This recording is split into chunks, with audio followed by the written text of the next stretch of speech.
Thank you all for joining us here at I-80 Sports, where today we're going to be talking about a new potential NHL TV deal coming down the pipeline, as well as other news and notes around the NHL.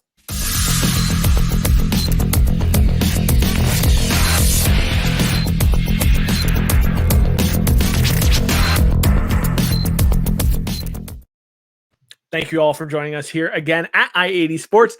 Make sure that you check out our website down below, i80sports.com, where it's been newly renovated as of a couple weeks ago, but there's always things to check out. You can check out the shop, for instance, on i80sports.com for all of your St. Paddy's Day needs. We've got shirts, we've got hats, all to get you decked out while you celebrate in green properly. One of these days, I'm going to learn English, and it's going to be amazing. Hey, while you're checking out i80sports.com, make sure you drop a follow for us at i80_sports NHL, where we just keep climbing and climbing in terms of followers. Guys, thank you so much for all the follows. They are so amazing, and we want to see even more. So if you haven't shared with all your friends yet, please make sure you do so. And of course, as always, if you would be so kind to like, comment, and subscribe for even more content as it comes through. I'm Brian. He's Tom, as always. Tom, how are you doing today? Doing well. A very newsworthy week in the NHL. It's not controversial news. It's not good news. It's not really bad news. It's just kind of news. It's there. It's facts. It's just sort of there, and that's why we're here. We're here to talk about it. It is very true. It's been a very black and white week in the NHL.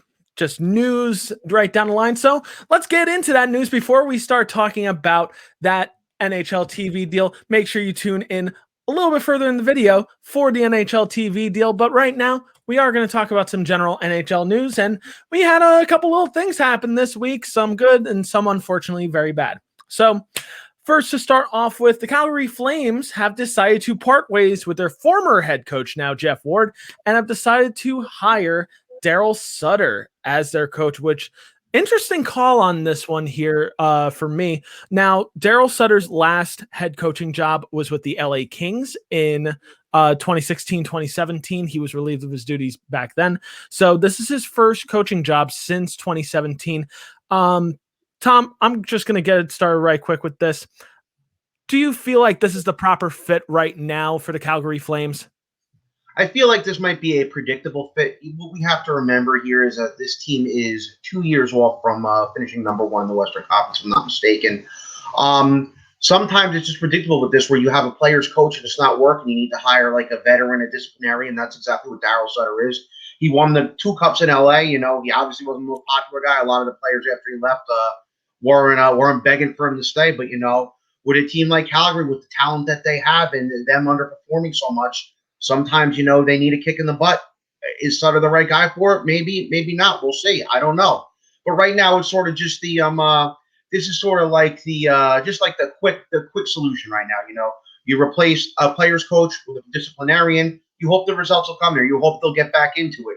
The unfortunate part about it is that they're in a little bit of a, I don't know, of a stronger division this year. But you know what? It's when you get outside of Toronto and maybe Edmonton, that third and fourth playoff spot are up for grabs. It's just a matter of how well they play, and maybe they just need to play a little bit better. It's true, and it's going to be interesting to see. I mean, this is a coach that is relatively familiar with the Calgary franchise because Daryl Sutter did coach the Calgary Flames from 2002 all the way up until 2006, and he was even Western Conference champions with the Calgary Flames in the 2003-2004 season until they ultimately lost the Stanley Cup that year to the Tampa Bay Lightning. Since then, in his tenure with the LA Kings, in his very first year with the LA Kings, he was a Stanley Cup champion, and then 2 years later, he was a Stanley Cup champion with the LA Kings. He comes into Calgary's disposition right now with 425 games under his belt with 225 wins. 225 wins. I can't read. 146 losses and 52 overtime losses. So he has found the win column very, very well. He is a disciplinarian, like Tom has mentioned. It will be interesting if this is the right fit for Calgary right now. Personally, I am indifferent at the moment with this move. I think ultimately this is either going to be a really good move for Calgary or it's going to be a really bad move for Calgary, because when you bring in a disciplinarian of his nature, he's either going to shake the core up and say, this is what you need to do and this is how you need to get to that next level, and the guys respond, or you have guys that shut down and just say, this guy doesn't like me. And we'll end up seeing what happens down the line. But, for Daryl Sutter, all the best in Calgary. And you're getting a good squad in Calgary, so good luck. I mean, more power to you.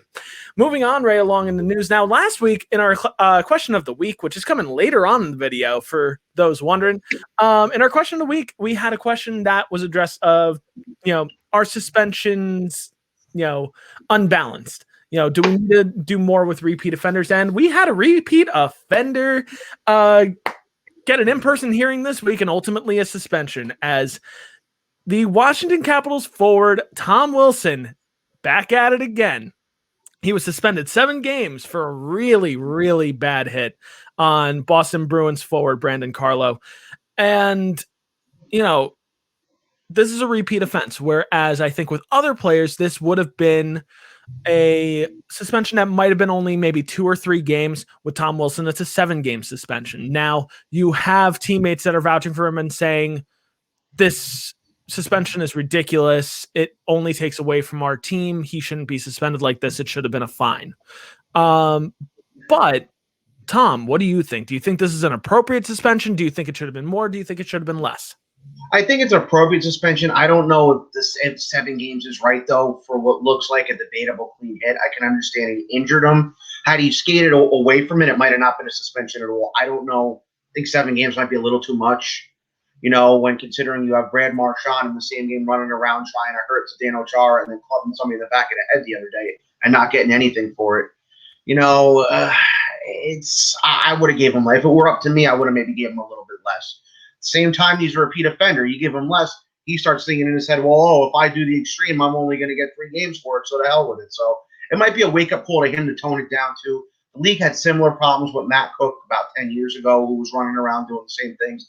And they pretty much got to a point where they told him, you got to tone it down or you're done. So maybe this will be a wake-up call to Tom Wilson that he's got to shape up a little bit. We shall see what happens. I don't know.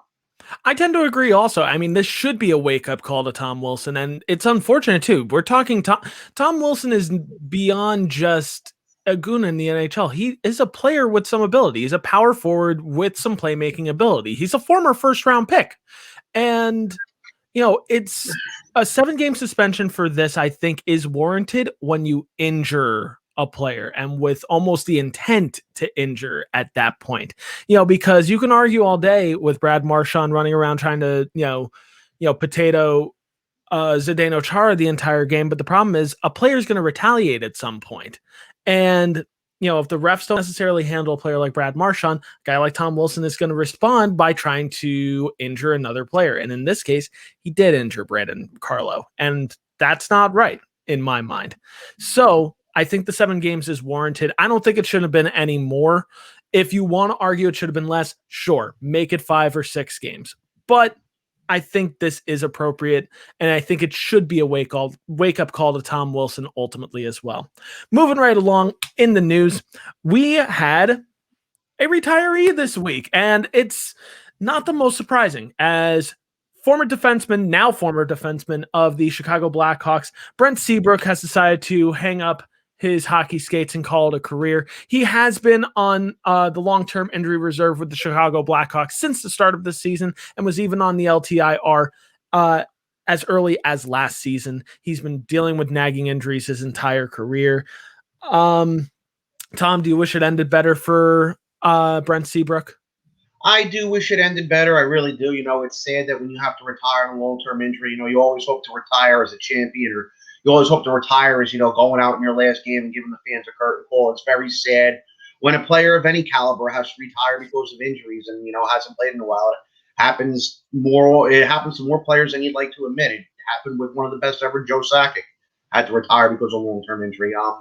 But, at the same time, Brent Seabrook had a great career, 3 Stanley Cups in Chicago, was on the 2010 gold medal winning Canadian Olympic team as well, was put on that team because just of the way him and Duncan Keith meshed together out there, and that was the whole reason why they were the number 1 pair on the Canadian Olympic team. So he had a great career. So, it's sad that it had to end this way, but, if I were Brent Seabrook, I'd have no regrets. You skated the Stanley Cup 3 times. You won a gold medal for your country, and you won your first cup and your first gold medal occurred in the same year. I mean, you can't ask for much more than that. Yeah, I tend to agree. I think Brent Seabrook did the right thing by calling it a career here and being honest with himself and saying, you know what, I can't do this anymore. And he went out on top. He is a player that has nothing to hang his head on in this case. He won 3 Stanley Cups. He won a gold medal for his country. And he is going to finish his career with over 1,000 games played, 1114 to be exact, with 103 goals, 361 assists for 464 points total. He was a plus 111 to finish his career, which is astounding as well.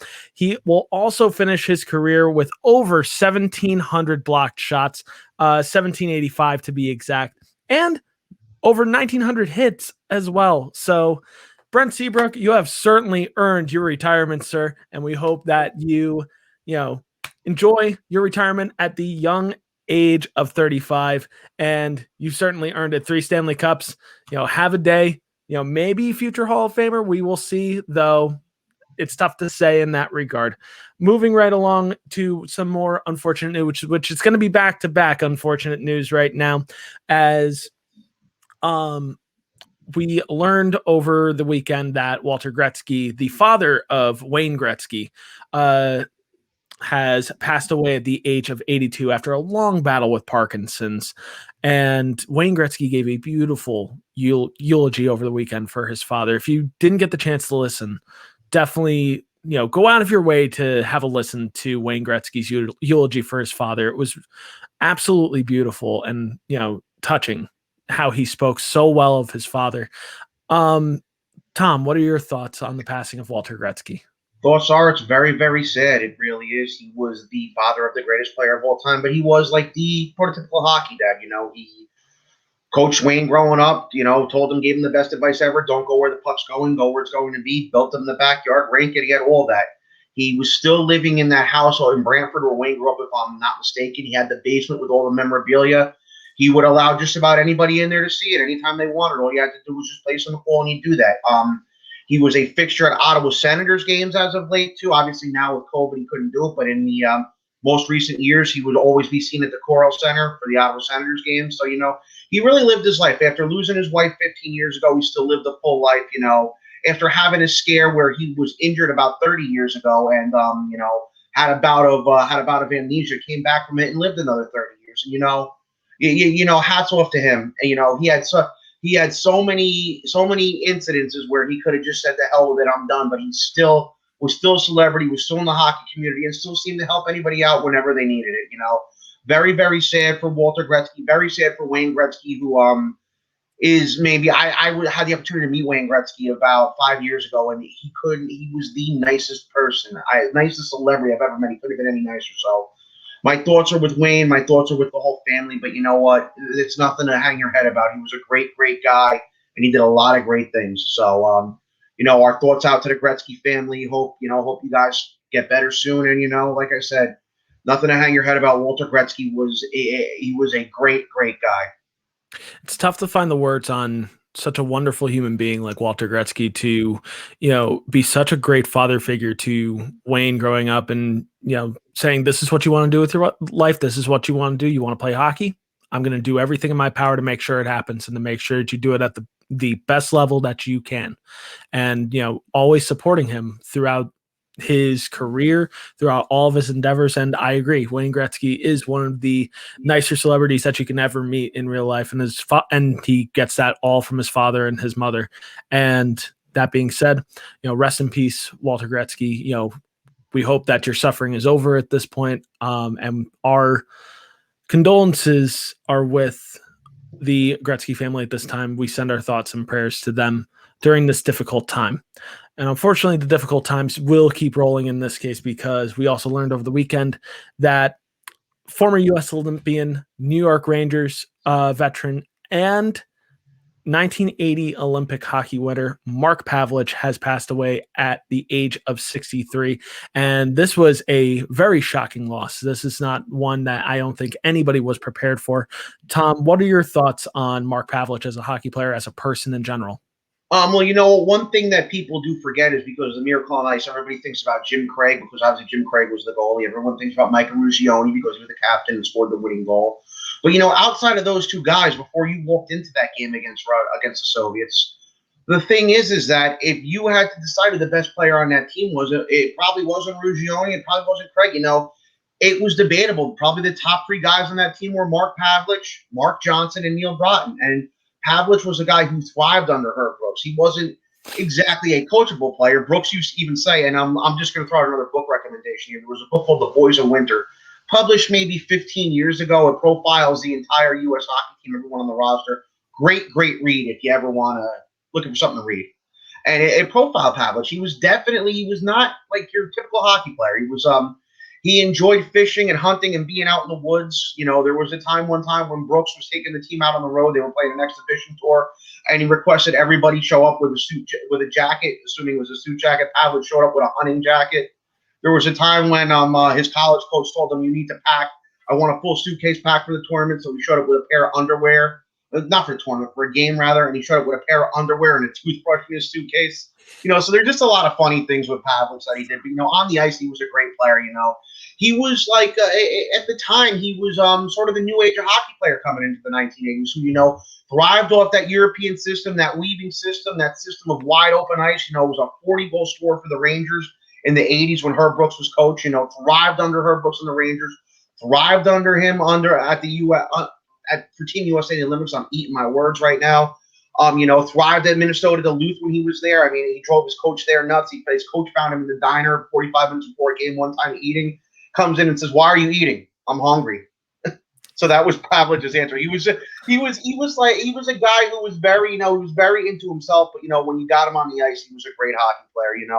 And he lived his life after the Miracle on Ice. He had his years in the pros with the Rangers. He spent some years overseas in Europe, but he pretty much was living his life now in the backwoods of Minnesota, fishing and hunting every day. When Herb Brooks was still alive, somebody said, "Well, how would you find Mark Pavelich?" And Herb Brooks told him, "Well, you better get yourself a good set of snow tires." So very, very sad. But he had his issues lately. He had some brain issues from a concussion and some other issues. So.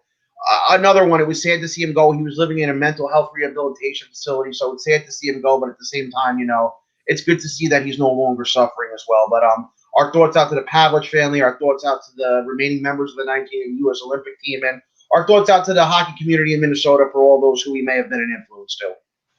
I agree. I mean, this is a tough loss in general and certainly a shocking one, but given what he's been suffering from for the past couple of years, we do certainly hope that he is at peace now, and we hope that he is no longer suffering. Though I gotta admit, I didn't really dig into a lot of his stats, before his passing, but I didn't really realize how good of a hockey player he turned out to be in the NHL. He didn't have a long career. He started his NHL career at the age of 23 in 1981 with the Rangers, and he ended up playing for the Rangers all the way through 1986 through his age 27 season. In that time, he averaged nearly a point a game. He in his very first season in the NHL, he had 79 games played, 76 points, 33 goals, 43 assists. He was a plus 19. He finished 5th in the Calder voting that year. And then in 1982, he only got better, 75 points in 78 games, 37 goals, 38 assists. He was even in Lady Byng and Hart Talks that year. So he thrived post 1980 Olympics, and he did it with the Rangers. He played a good some time from 23 to 27. Unfortunately, got hurt in the middle of that age 26 season and was never right since, unfortunately. And it's unfortunate because of how talented of a hockey player he was. But that being said, our thoughts and prayers go out to the Pavelich family at this difficult time and the shocking loss to Mark Pavelich. But that being said, we don't want to be sad anymore. We want to talk about some really, really interesting news coming down the pipeline for the NHL, because it's time to start speculating. New NHL TV deal coming down the pipeline, hopefully sometime soon, because, well, here's the context to this. The NHL's contract with NBC is up after this season. So after this season, you will not see games broadcast on NBC Sports. That's going away. Gonzo. So now it's time to talk some potential suitors for the NHL. Who could step up and be that potential suitor? And why is it not going to be a team like Versus or any place like that? And hopefully not like the Hunting Network or anything like that, like we saw back in 2006. So what are some potential deals that we could find for the NHL? So some potential nice fits for the NHL are as follows. So Fox could be a really nice landing spot for the NHL. FS1 has been a rising network for years now and could be a great landing spot for the NHL. Their commentary and programs have always been getting better and better with each coming year. And many view their programming as a formidable rival to ESPN now, which, hey, speaking of which, ESPN. Now, a lot of people are on the fence about this. You have some people that are like, yeah, they need to go to ESPN. They need to get back to their glory days, of Wednesday night hockey, Thursday night hockey, and really, get back to that, regime. Others are like, look at ESPN now. And interesting take. So for those who may not know, the NHL used to be on ESPN for a time. They were broadcasted on ESPN all the way up until 2004. And they stopped after the lockout of 2005. ESPN has been a great broadcaster of hockey. They really did a great job, prior to 2004. Since 2005, ESPN's programming choices have been heavily criticized by the media and have been panned for their, quote, controversial takes. I say controversial in quotes because I'll get to that in my spiel of things. They've been panned for their controversial takes on news stories and finding drama in all sports news. So it's kind of tough to view ESPN as a potential landing spot, even though it does seem like a likely landing spot for the NHL. So what are some other landing spots for the NHL? CBS could be a landing spot, but other people do view that as, ESPN light and not in a good way. So it'll be interesting to kind of see. So, with all that being said, on potential landing spots, for the NHL in terms of their syndication, Tom, I'm going to start with you on this one. So what are your thoughts on the NHL's fit on syndication? Who is the best fit? Who should they avoid? Okay, well, my first thought is I actually want to contradict you here. That's not in a bad way. The deal with NBC actually isn't up. It's up for renewal. What the league wants to do is they want to have multiple partners. It's looking more likely that NBC is going to be that multiple partner. But NBC's thing is that they don't want to run NBC Sports anymore. So what they're going to do is do maybe a game on USA and then a game on it. Like, you're still going to have your Sunday games on NBC. You'll still have your Winter Classic on NBC. But what'll probably happen is your playoff games and maybe your Wednesday night game will be on USA, because there's no more NBC Sports Network to put it on, just because I guess they just feel no reason to run that network anymore. I kind of can understand why they haven't been able to, secure anything else on there. So they had MLS for a while, they have EPL, but outside of that, you turn on NBC Sports on a random day and it's not hockey or soccer season and you're looking at an antique car show marathon. So they will stay with NBC, I feel like, but they want to get another partner just like all the other three leagues have. Now, I know Fox has been in there, and I would love to have Fox because Fox has Big Boy Fox, and Fox is not afraid. Fox is one of those networks where they're not afraid to put something on in primetime. They're not afraid to put a sport that might not garner enough interest in primetime. They've done it before. They'll do it again. They have Fox Sports 1, which has been really good. They also have Fox Sports 2 to back up Fox Sports 1. But the thing with that is that I don't know if Fox is interested in paying the amount of money. They have baseball, they have football, they have a pretty nice soccer deal with the MLS. They have some good college sports deals too, Fox. So if they put the NHL in, the fear is that you go back to what the problems were with ESPN towards the end, where games are being put on Fox Sports 2, or a playoff game is getting bumped to this channel for whatever reason for a regular season baseball game, or stuff along those lines. So I can understand why Fox might not be the best idea. I personally would love to have it on Fox, because I love what Fox Sports does. They're all in. When they have something to cover, they're all in on it. They don't treat it badly. But it's just a matter of finding the programming slots for it on the correct channels. Now, ESPN to start in the 90s was great. The problem with ESPN now is you have all these people calling for bring back Gary Thornton, bring back Bill Clement. Gary Thornton and Bill Clement are in their 70s now. I don't think they have much interest in doing this anymore.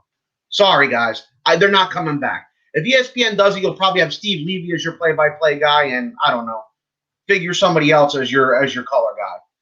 The thing with ESPN, though, what they have going for them is their ESPN Plus service. As much as I want to hate on ESPN, I'm actually an ESPN Plus subscriber, if you guys believe it or not. I pay $5 a month for Bayern Munich, the greatest soccer team in the land, because they give me the German soccer league, the Bundesliga, and the German Cup games. ESPN Plus, surprisingly, is a great service. It's not their stupid TMZ channel stuff. They give you a lot of good stuff, and they even give you some good games. My problem with this is that ESPN says, oh, we have the game on ESPN Plus, and we actually don't have to put any effort into this. All we do is just take the regional broadcast and broadcast them through ESPN Plus. Oh, NFL draft time? Well, we have Pittsburgh and Washington Game 7. Screw it. Throw it on the streaming service. Everybody has a streaming service now. My fear with that is as good as ESPN Plus is that's the treatment they're going to give them. They're going to give them, throw them on ESPN Plus. And if any of you guys remember that 2016 World Cup of Hockey, they were throwing games on ESPN3, including one game in Quebec City, which was an exhibition game, that didn't even have an announced team. They just put the cameras in the rink and you watch the game in silence pretty much. So even though ESPN kind of has the resources, I'm afraid that they're not going to be as into it as they were back then because, let's face it, they have other things to worry about. CBS is like an ESPN Lite. CBS has said they would love to have it, but they're so wrapped up right now with their NFL deal and their college basketball deal and even golf. They're a big PGA. They're big with the PGA and they're big with the SEC with college football. That is the same thing. Where are you going to fit it on CBS? So it's with them. It's another thing. And CBS, even though they have a streaming service and their own cable network, it's not as widely available as the others. So I think CBS is a definite no. If it's between Fox and ESPN, personally, I would rather them have Fox. I love the job that Fox does. But unfortunately, I do think it's going to be split between NBC and ESPN, which was actually, if you guys can believe it or not, was supposed to happen in the lost year of 2005. NBC was supposed to have the network games. ESPN was supposed to have the cable games. So maybe we'll see how this works. I don't know. Only time will tell. Only time will tell. And it's funny, you brought up the idea of like watching an exhibition game or just a game without a commentary team, which based on listening to some commentary teams that I've listened to before, I think I'd rather the silence in some cases. So, gift and a curse. But that being said, in all seriousness, my take on the whole ordeal is the idea of ESPN looks great on paper. It's really exciting to think about on paper, but when you think about how downhill ESPN has gone in the past few years with their programming, would it really be worth it for the NHL to go back there full time? Would it really be the best idea for them right now, given how ESPN has been covering all of their sports programs lately? I can understand splitting your coverage with another outlet. But that being said, I don't know if I'd give ESPN more than 50% of your coverage. If you want to do a low percent, could work. If you want to just do ESPN Plus coverage like you're doing now, keep that. I think that is really, really great, especially for people who aren't able to watch certain games in syndication on NBC right now or in their local area. But my fear is that ESPN will turn the NHL into drama alert. And for those of you that get that YouTube reference, good for you. But, I honestly do not like how ESPN has been trying to take controversial takes on their news stories, controversial takes that aren't really controversial. Using mouthpieces to try to get excitement. Your Adam Schefters, your Stephen A. Smiths, who, do a great job, but realistically, they're just trying to cause some drama. And I don't want to see that with the NHL. I don't want to see that, them turn that into what they've turned the NBA into, what they've turned the NFL into. I don't want to see that with the NHL. That's not the NHL game. That's not the fans either. Now, that being said, I do have to lean a little bit towards maybe splitting the coverage with Fox because I do really, really like what FS1 has been doing lately. I really like, the commentary teams that they put in place. They're knowledgeable guys on any baseball coverage that I've listened to. they really do a very solid job from what I've listened to thus far. Fox should consider stepping up and trying to pick up some of that national coverage. I think they would do a really good job. And depending on who you get in place for your commentary team, you can have a really, really enjoyable listen to national syndications of games through Fox. Mm-hmm. And I can't believe I'm saying that, because normally I don't like what Fox has done in the past with anything. That being said, I think their coverage has improved over the past decade, though, in terms of their sports coverage. And I think there is a lot of spotlight that the NHL can garner from this. You pair that with maybe 1 or 2 games a week on ESPN. Maybe you have a national syndication on like a Wednesday night or a Saturday night. You know, the NHL's popularity could skyrocket from that. So this is an interesting time for the NHL, and worth watching, in terms of the news going forward for the NHL to see where their coverage ends up going. So if you're curious as to the news and notes that are going around, we'll certainly be doing our best to kind of post new updates that come out in regards to the NHL TV deal, as we normally have been, though you can do a little bit of research on your own as well and see what has been happening so far. So we'll just have to monitor this as we go, and we'll obviously have some more news when it actually does come down the pipeline on where the NHL will end up syndicating. But we're going to move right along from here, where it's time to start talking some team news, our favorite team news. And as always, I am a New Jersey Devils fan to my detriment, and Tom is a New York Rangers fan to his detriment. So it is time, as we always do, it's time to enter Tom's Ranger realm. So, Tom, what do you got to complain about this week, bro? Well, before I do that, I just want to harken back to the TV thing real quick. The only thing that may be detrimental to Fox is that they don't have that streaming service. That may be the only thing that's holding them back. I know the league's really, really high up on getting the streaming service, in which ESPN Plus has and NBC has with Peacock. So that's actually something that skipped my mind while I was going on about that. But let's go back to the Rangers. The Rangers, what can I say? They had great games on Tuesday, Thursday, and Saturday. I know to Brian's to upset Brian, 2 blowout wins versus the Devils. You had Lafreniere, who a few weeks ago, somebody up in Canada decided to call him the worst number 1 overall since Patrick Stepan, and saying that he doesn't belong up here and blah, blah, blah, and this and that and the other thing and all that. Well, after he said that, he was at a point per game pace. Obviously, that's lower now because he didn't have a point against the Devils on Saturday. He didn't have a point last night against Pittsburgh in that stinker of a game. I won't get into it. My internet, my cable decided to go out last night, so part of me's happy I didn't see the rest of that game. Chris Kreider's second hat trick in 5 games against the Devils. Really picking it up ever since Panarin's been out, and maybe he's showing that he might be captain's material. We shall see. We had Kaapo Kakko come back from COVID protocol, had an assist on Saturday, looked like he hasn't lost a step. Jacob Trouba was back last night. Looked okay. Jacob Trouba has been sort of like a seesaw guy. A lot of people are calling him a bust. I don't think he's a bust, but I don't think he's been the player that we thought we were getting from him either. I'm hoping that somewhere along the line he can turn this around, and my fingers are crossed it's fairly soon. We had a little bit of an injury scare on Thursday night with the game against the Devils, where Igor Shesterkin went down, and a lot of people were saying it's career-ending, it's season-ending. They're saying he's day-to-day. They're saying he's on the ice. So you know what? I'm really, really hoping he's back soon. My biggest fear was that it was when Mike Richter crashed his knee into the goalpost. When Lundqvist took a puck off the head, I said, great, this is going to screw him up. But obviously not. Looks like he's okay. And unfortunately, they are. I'm not really unfortunately, but they're going to need him back sooner rather than later. As we saw last night, Kincaid's an okay backup. But as we're seeing, Georgiev this year is not the same Georgiev that he's been the past few years. He's been a little shaky. So, the faster we can get Igor back in the lineup, the faster we can get him back in the net, the better. This team is, trying to make a push for the playoffs, or trying to, at least scare a couple of teams. And I really think they can once they get themselves back to full strength. Vitaly Kravtsov over in Europe again, having himself a hell of a playoffs there for Tractor. I'm hoping that Tractor can be eliminated fairly soon. We can get him over here. He's exactly what this team needs, is another depth forward who can score goals, and just, he's mature enough now where I think when he comes over here, he'll hit the ground running. So let's see what the next week holds for the Rangers, and let's see where things go from here. I will make one note in there with you, Tom, and just say, you have Keith Kincaid as your backup right now, but take it from a Devils fan as myself, you probably don't want Keith Kincaid in there as your backup. But, that being said, I don't.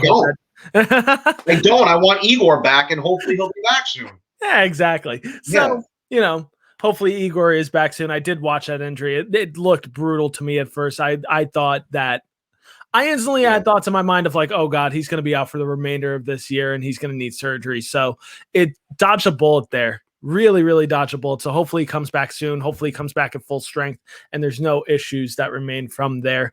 But it's time to go into my Devil's Den now, which, where to start here? They won yesterday. That's at least a start. Okay, I'm not going to sugarcoat it. It's been a very disappointing run of it. They had 5 really disappointing losses in a row, including 2 major blowouts to the New York Rangers, which you, as a Devils fan, you don't want that. You don't want to see that whatsoever. So, yeah, I'm unhappy about that. It was nice to see them get back into the win column on Sunday against the Boston Bruins. And it was nice to do it, by shutting them out completely as well. That being said, Tuukka Rask did have a great game for the Boston Bruins that day. So, props to him. Mackenzie Blackwood has had a rough 5-game stretch, though. He has looked relatively sluggish and just not himself. That being said, I'm not concerned. He has all the makings to be a future superstar goaltender in this league.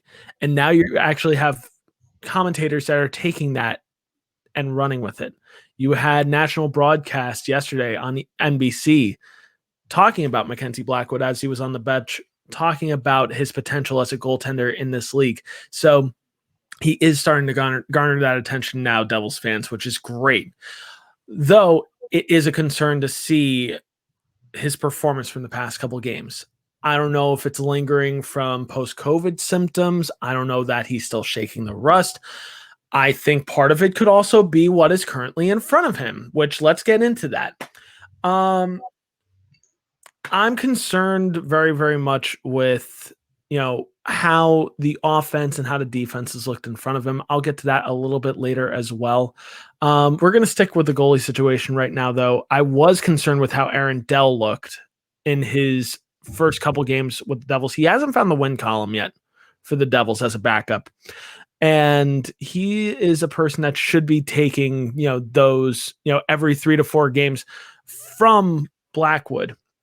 I don't know if it's that Lindy Ruff doesn't have the confidence in Aaron Dell yet. We're just going to have to see. That being said, it should be a cause for concern for Aaron Dell because Lindy Ruff decided to go back to what had worked in the past yesterday and started Scott Wedgwood, and lo and behold, he came up with a shutout, a big shutout against the Bruins yesterday. And what do I got to say about Scott Wedgwood? He's the epitome of work ethic on this team right now. He has worked very hard since training camp and is making the absolute most of his opportunities right now. And I think, he's going to give Dell a run for his money. Is it time, to start thinking about Wedgwood as your permanent backup for the remainder of this season? Time will tell. I mean, Dell needs to kind of win the confidence back for Lindy Ruff.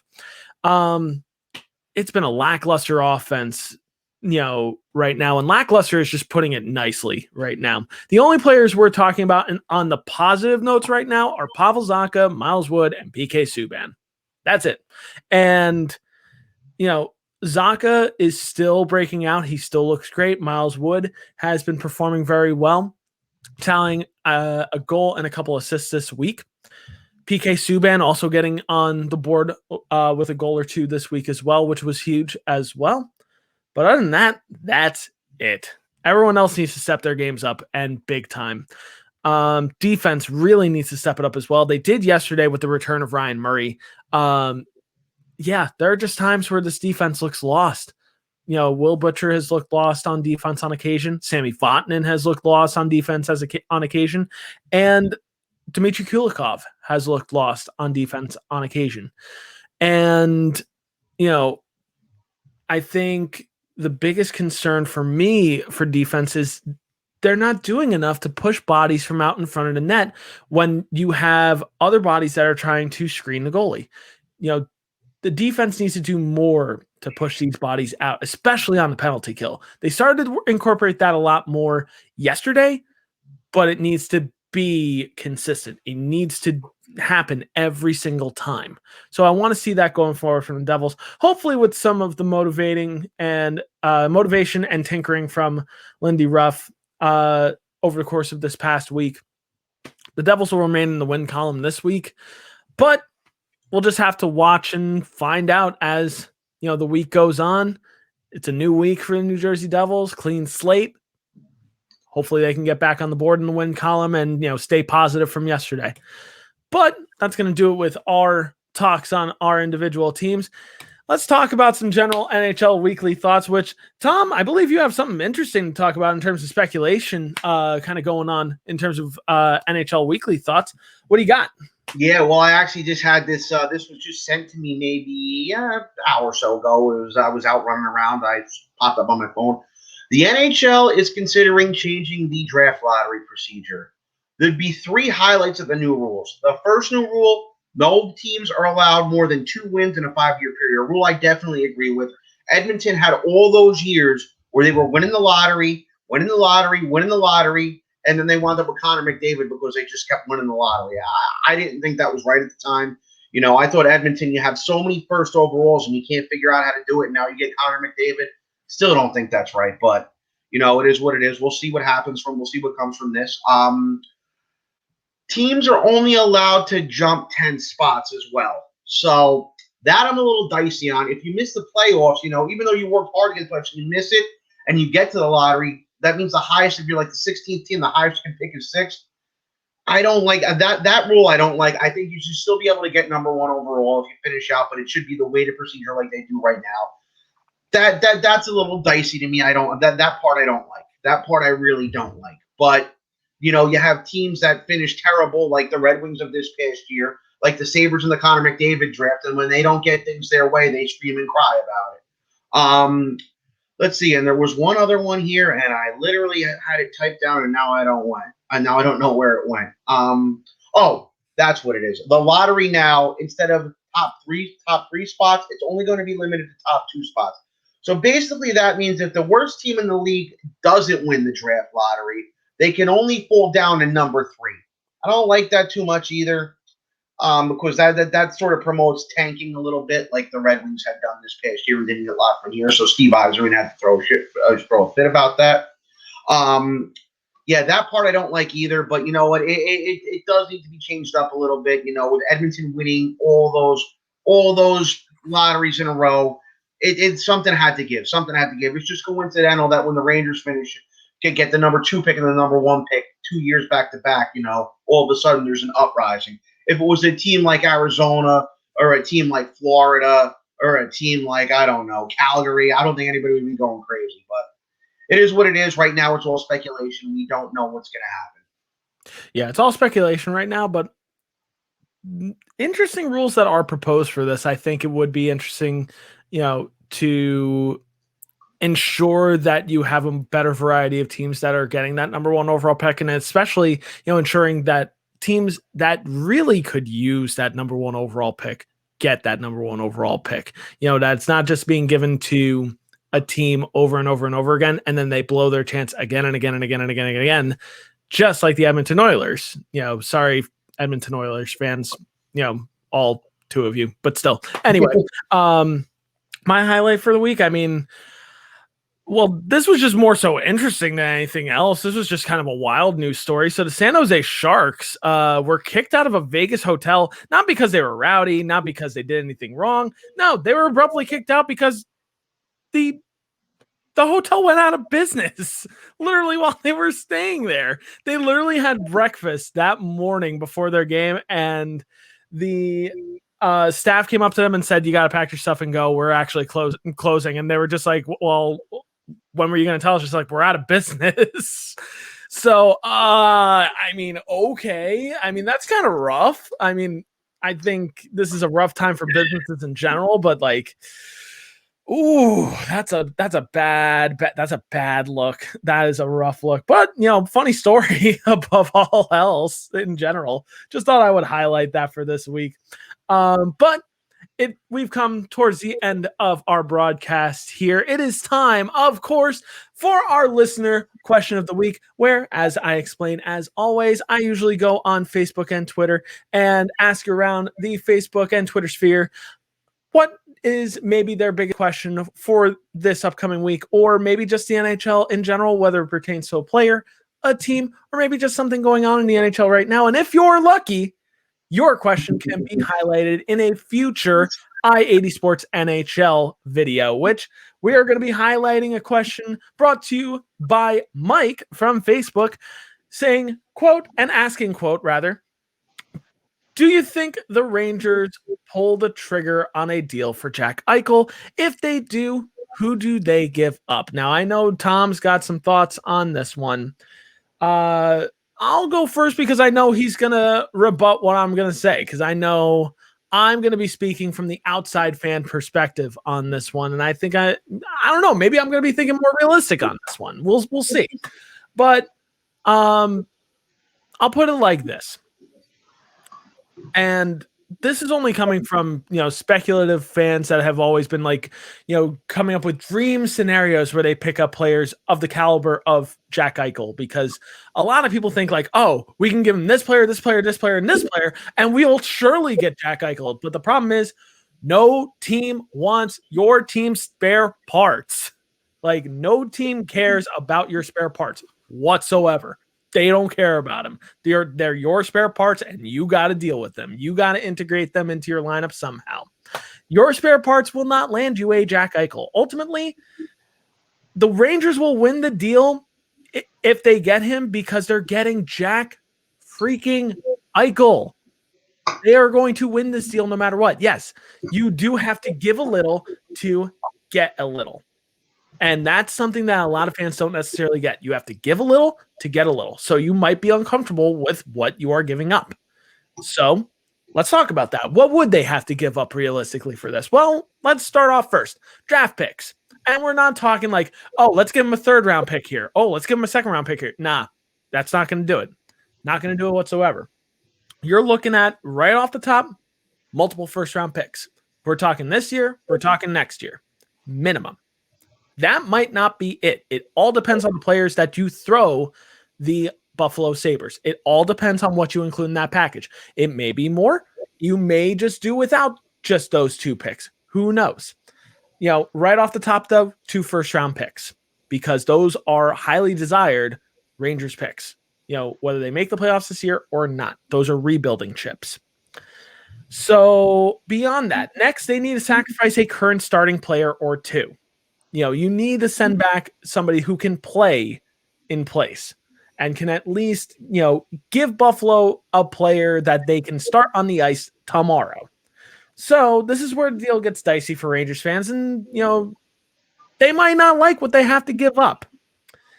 So I think the first player that comes to mind for me, and I know Tom's going to explode at me for this, but I'm just going to say it, Kaapo Kakko. That's the first player I think of. I know you're going to give me that, and that's fine. He's a buy low option right now, though. And let me explain why. He had a disappointing rookie season. He's having a relatively underwhelming start to this season. So he's a player that comes with high value to the Buffalo Sabres, and is a player that could also potentially not only just replace, the productivity of a Jack Eichel, but they're also going to need to potentially think about replacing the productivity of Taylor Hall after this year. So right off the top, you might need to give up something big along those lines. Next could be Vitaly Kravtsov, which a lot of Rangers fans, yeah, I get it. You don't want to give up Kravtsov, but you know what? He hasn't played an NHL game yet. You're not losing anything right now for giving that up. You're getting Jack Eichel. Buffalo could use a power forward and the potential like Kravtsov to help facilitate the impending rebuilding process from trading a player like Jack Eichel, because there's no bones about it. You trade Jack Eichel, you are fully committing to a rebuild at that point, and you are just going to need to start from scratch. Hell, if it takes both Kakko and Kravtsov to get the deal done, then maybe you don't give up 2 first-round picks at that point. Maybe you just give up the one this year, which you maybe don't want the 1st-round pick this year. Maybe you want to keep that 1st-round pick for next year, and that's fine. So then after all of this said and done, what else could you possibly give up to sweeten the pot? Well, that's when we start looking towards futures. That's when we start looking at prospects. Who's somebody enticing that the Rangers could realistically potentially give up on right now? Maybe Braden Schneider.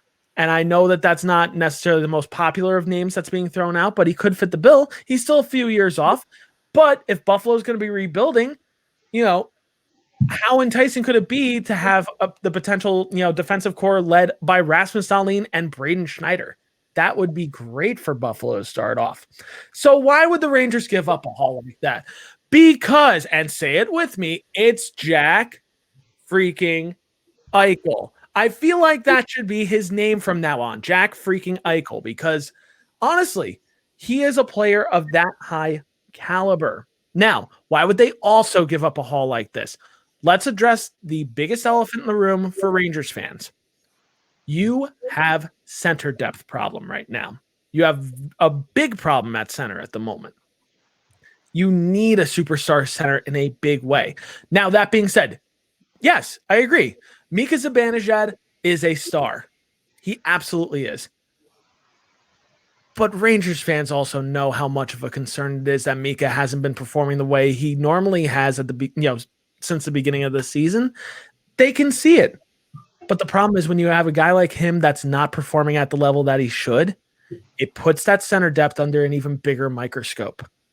And it only perpetuates the need for a superstar center like a Jack Eichel. I was of the conversation in the summer saying, what the Rangers really needed at the number 1 overall pick? It wasn't Alexis Lafreniere. It was either Quentin Byfield or Tim Stützle to really help, with that full rebuild that they needed. Now, obviously, Rangers fans shouldn't complain about Alexis Lafreniere. He is a game-changing forward, but it's not a necessity. It was a want. Now they have a necessity at center, and they need to address it. Jack Eichel could be that guy, but you have to spend a little, you get a little, and you get a lot in this case. Now, Tom, I've spoken quite a bit about this. Please, I allow you the floor. Tell me I'm wrong. Well, while I understand where you're coming from, I really do. One thing about Eichel is this. It's not a shock that this is happening. He's sort of forcing his way out of Buffalo. And one thing I can say about this is that superstars who force their way out of a place normally don't get a good haul back. If you look at both times Wayne Gretzky was traded, whether it be from Edmonton or to L.A., especially the L.A. to St. Louis deal, look at what they got back. Those guys turned out to be, I don't know. What did they turn out to be? I still don't know. Look at when Jaromir Jagr forced his way out of Pittsburgh. Look at what came back. What did those guys do? I don't know. They might be working at Wawa right now for all I know. I don't know. Anton Carter's on the NHL Network. Well, no, I'm not talking about that one. I'm talking about the Pittsburgh one. Yeah, no, I was just poking fun. And here's a more recent one. And as a Ranger fan, it does hit home. When Marty St. Louis forced his way out of Tampa, look at what the Rangers gave up. They gave up Ryan Callahan, who was already showing that his body was starting to decline that season. Went down to Tampa, was okay down there, but he was not the Ryan Callahan, the captain of the New York Rangers. Was not that same Ryan Callahan as he was in New York. They gave up 2 first-round draft picks who really didn't become much of anything. So what I'm saying about this is that you have 5 guys right now who are probably untouchable. One of them is, you can't even touch him right now because he's technically not on the roster. That's Artemi Panarin. We throw him out right now because he's not playing. We don't know when he's coming back. You have 4 other guys who are untouchable. That's Alexis Lafreniere, Capo Caco, Adam Fox, Igor Shesterkin. Those 4 are non-starters right now. They're not going to get moved. No matter how much Buffalo wants them, they're not going to get moved. What I do agree with, though, is your center depth thing. Expect one of those centers to go back the other way. Could it be Mika Zibanejad? Maybe. Zibanejad, despite having a rough start, is actually starting to turn it on a little bit lately. Scored a goal last night that looked like a goal that Mika Zibanejad would score. Had a helper on Saturday against the Devils. It looks like Zibanejad's starting to find his way again. But they might not want Mika Zibanejad. Ryan Strome, who has been a solid second-line guy. I don't know about Ryan Strome. I don't know. I don't know if Buffalo would take him. But one guy who they may really want to kick the tires on and may come in and try to kick the door down on is Philip Hedl. Hedl's still young. Hedl's still showing a lot of upside. And Hedl may be a guy that if they're going to tear it down and want to build around young players, and I'm not saying that Hedl will be the centerpiece of the team, absolutely not. But have Hedl be a big part of the team, it might be Philip Hedl who they come looking for. Might be him. The Rangers right now, and I'll agree with this as well, have a plethora of defensive prospects. You have Nils Lundqvist tearing it up over there in Sweden. You have Braden Schneider in Canadian Juniors. You have another kid, Tarmo, and I'm going to butcher his name, Reunainen, I think that's how you say it, who's down in Hartford right now, who was gaining some looks. Buffalo might come knocking on the door for him too. You have Vitaly Kravtsov, but I really do think that they're going to try and keep Vitaly Kravtsov. I really think that because of Kravtsov's problems in the past where he had his problems in Hartford, demanded he go back to Russia, insisted he stay in Russia this year because of COVID. They're sitting there going, we're going to bring this guy in. Didn't we just have the same problems with Eichel not wanting to be here and complaining? Why do we want to bring this guy in? So right now, if Eichel forces his hand, I don't think it's going to be as big of a return as everyone's thinking. A guy I would maybe think about moving, though, to them, if they'll take him, if they're looking for some veteran help on the back line, might very well be Jacob Trouba. You can't bring Eichel in and have Eichel with a $10 million a year salary, Trouba making around 8, Kreider making around 7, Panarin making around 11. Almost half your cap is tied up in 5 guys. You can't have that. So I do think that they're going to probably say to Buffalo, hey, you want to get rid of him so much? Well, then you got to take Trouba off our hands. We can't have him here. We're going to be in cap hell if we take this guy. So we shall see what happens. I don't even know if I want Eichel at this point because, like I said, that $10 million deal is really the problem. It's really making me rethink about wanting him here. He's a superstar. He's a good player. But, I mean, right now I look at 3 centers who are better than him, and those are Connor McDavid, Nathan McKinnon, and Austin Matthews, all better players than him, all came into teams who weren't so good, and all those teams were able to turn it around.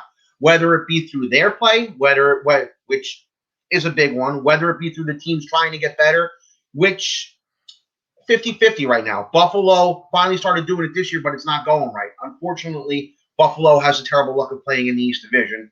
But at the same time, those guys, never heard them complain once. They just played and tried to make their teams better. Eichel's been complaining. So that $10 million a year for a player like him who really only showed the player he could become last year, that's a big thing.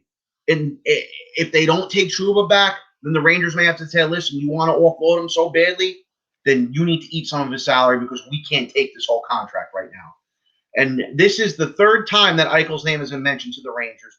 The first time was way, way, way, way back in 2017 after the Rangers were knocked out against Ottawa. Right around the same time, Eichel was saying he would not sign an extension, I can't talk today, unless Dan Bilesman was fired. At the time, I said, you need to jump on this kid now. He's on an ELC. You can bring him in here. He'll be a great replacement. You'll have 3 solid lines. You'll be able to contend. I just think at that time, Jeff Gorton's mind was on getting rid of Derek Stepan. And when Jeff Gorton got rid of Derek Stepan, he thought for sure when he got that draft pick from Arizona that he would be able to nab Elias Pettersson. Obviously, Vancouver pulled off the heist of the century and got him. Another time was actually just recently. I wanted him here earlier, like at the end of the last offseason. I thought maybe they should kick the tires on him then. You had Tony DeAngelo and Ryan Strome, whose contracts were expiring. You had a couple other guys who, you could have dumped over for him. And at the time, I said, what? Let's give up a draft pick for him. Let's give up a first, thinking that the first was going to be somewhere in the mid-teens. Obviously, a couple of weeks later, we all know what happened. That first overall turned into Alexi Lafreniere. So that's a non-starter. But I would have done it then too. But now with this $10 million a year deal, much as I'd love to have Eichel, something's got to give. Buffalo, like I said before, and I'll reiterate what I said, Buffalo either A, has to take Trouba, or B, has to say, okay, we're going to cover part of the salary. Because bringing him in here now, with what they have here now, with Trouba being here, it's not going to work. They're going to find themselves in cap hell with guys like Lafreniere, guys like Kakko, guys like Shesterkin, guys like Fox, who, especially Fox and Lafreniere, and maybe not Lafreniere, but Fox and Shesterkin are going to be looking for some more money. Lafreniere right now, if he plays like he did the last couple of games, Lafreniere is going to turn into that guy. Kaapo Kakko, he may have had an underwhelming year to start so far, but he's been in and out of the lineup. But when Kakko's been playing, he's been noticeable out there. He's been a guy that everyone's gravitating towards. He's been a guy that's been carrying the play. If everything works out for Kakko, these guys are going to be looking for money too. So you got to err on the side of caution with this. Zibanejad, for years, I was saying he's not a number one. I finally drank the Kool-Aid last year, and now it's coming back to bite me. If they want Zibanejad, I hate to say it, you gotta bid him farewell. Sorry. But like I said, I don't think it's Zibanejad who they're going to want. I think it's Filipino who they're going to come looking for. So we shall see. One insider said the other day that this is not going to happen at the deadline. I am inclined to agree with that. You probably won't see this deal happen until the summertime. So let's see what happens. I'm going to keep monitoring it. Guys over at Frozen 4, if you're watching this, leave something in the comments. Let us know what your thoughts are. We'd love to hear what you think about this. Yeah, it's going to be interesting to monitor, of course, over time. Personally, for the Rangers, this is a move that they should make, but it does err on the side of caution in terms of contracts. Honestly, if we want to think about a team that could really, really benefit from this and has the cap space to do so, one team to kind of monitor in rumors is the Ottawa Senators. They are a team to kind of look out for. That's just coming from me on that one. But Mike, thank you so much for your question. We were obviously able to riff for a while on that one because it was a bit of a hot button topic, especially with all the troubles currently going down in Buffalo right now, which maybe in the future we could have something to talk about with that.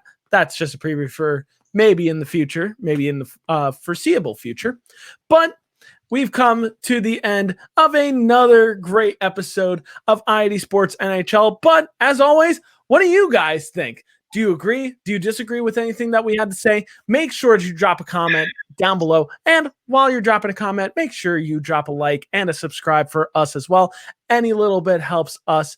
And as always, make sure you check out our website, i80sports.com, which we've got some awesome merch there, especially for all of your St. Paddy's Day needs. So that way you can party in style. Please make sure to check out i80sports.com for all of your merch needs and to check out all of our other great shows on I-80 Sports as well. If you love the NFL, if you love the NBA, if you love college football, and even coming soon, maybe MLB coverage. So make sure you check that out coming soon.